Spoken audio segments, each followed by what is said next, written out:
let's say you have like an architect, an interior designer, and a structural engineer on board on a project, most likely the architect is going to be the person coordinating with the structural engineer.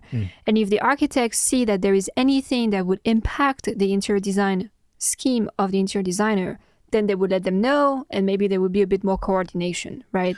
Why can't I just have an interior designer, engineer, and contractor and no architect if my project is obviously of a certain scale and I don't need an architect for permits? I mean, everything's possible, right? You can. I don't think the structural engineer would necessarily know how to explain things to an interior designer who does not have some of that technical knowledge.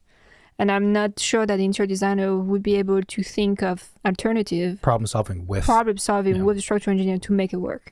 So you're kind of relying on the structural engineer to do most of the heavy lifting, or on the contractor to step in to do that part of the heavy which lifting they and will not want to do. coordination. I can tell you right now, contractors don't want to be involved with that. But interior designers, I don't think they're interested in having to deal with structural matters. Like it's not fun because it's really just technical headaches. Even as architects, like we're trying to think about things in 3D and X-ray visions and seeing through the wall and projecting things in our head.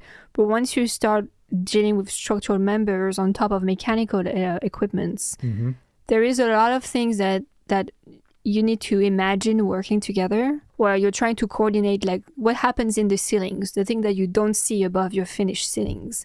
And it's extremely complicated in some instances because of the size of the beams and how many ducts need to run and the finished ceiling clearance that you want to keep at a certain height, right? So you have to just brainstorm and it's really just problem solving. Yeah. It's like a giant puzzle with a zillion different shaped pieces that you have to problem solve. Yeah, It's a form of design because you have to be creative, but it's not design on the pretty sense of it. But oftentimes also those technical problem-solving design, whatever you described, impact the surface layer of design, right? Because it impacts how big the room is or the ceiling height or whatever it might be.